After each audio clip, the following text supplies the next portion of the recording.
My favorite project was, it wasn't really one project. It was when they called it the hustle, but it was like an all weekend thing. It's Friday, Saturday, and Sunday, and it was like a seminar of different, or not seminar, like I don't know what you would call it, but there's different booths set up, and we just went from one booth to another and gave our input, and it was a bunch of different things, like the mobile phone chargings. And one of my favorite projects that I've worked on with AHAC was the Mayor's Blockchain Challenge with the MyPass system. This is a system where basically a homeless person has access to all of their important information on their phone. And they can provide that access to whatever service provider that they need in a manner that is comfortable to that individual. There is still work being done on that. I was even asked to be one of the judges. So that is something I enjoyed tremendously. So as far as the most impactful thing that Austin Homeless Advisory Committee has been involved in, I think and objectively, without me being part of the equation, which I'm still going to illustrate this by me being part of the equation, but in the city manager's office, they were creating an app called MyPass, which was as an ongoing project apparently, one of the problems of being homeless is that you don't have any secure place, you don't have any walls or locked doors to keep your things secure, specifically documents. And so MyPass was in line with the what do you call, the phone revolution or the smartphone revolution, that was an app that would allow you to digitize all of your documents and put them in a digital format that would be usable. So the idea that instead of an actual ID or an actual social security card or an actual map card or any of those things, that you would have a digital copy of these things, that instead of having physical copies that could be lost, then you have digital copies of all of your documents that are stored remotely, that you have access to on your device, and it allows you to.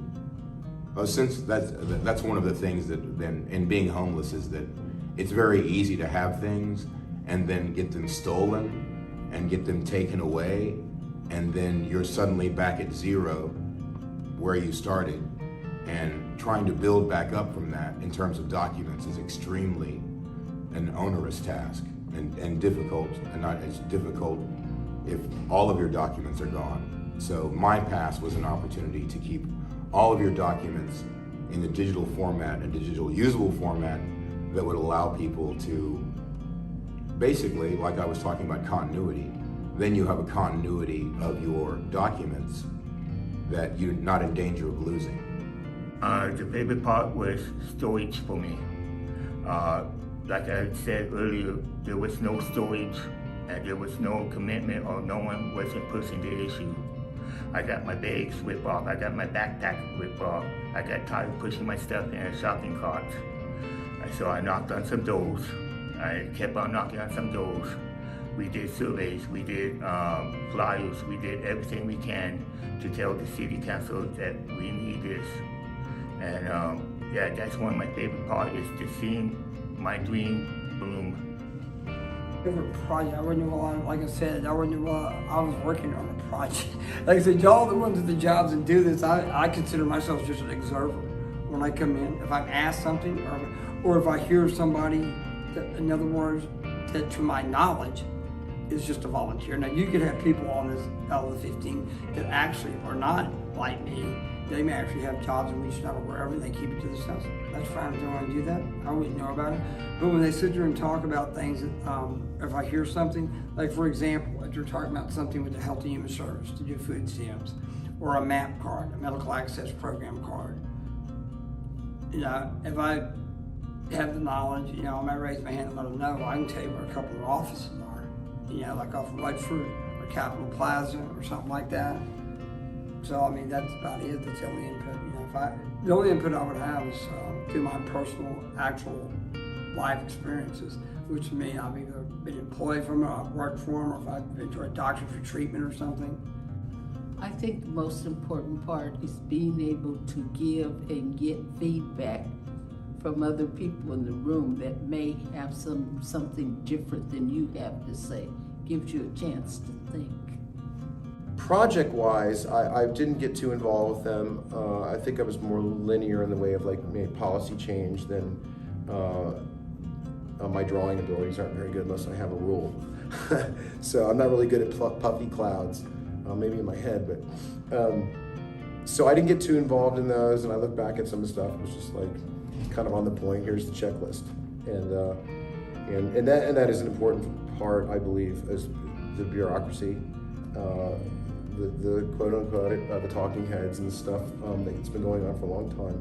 I think the devil's in the details, they say, and things can be stripped down very simply to what is it that people need to survive, and what's good for our community, what's healthy for our community, and what's going to keep our children and grandchildren happy and free of them becoming victim to where I've been. My favorite project that AHAC did was, of course, the storage. People are just so grateful for the storage, and they bring it up all the time, and they're using it, and it provided even a couple of job opportunities for people. So the storage was the best project I think that we've ever done.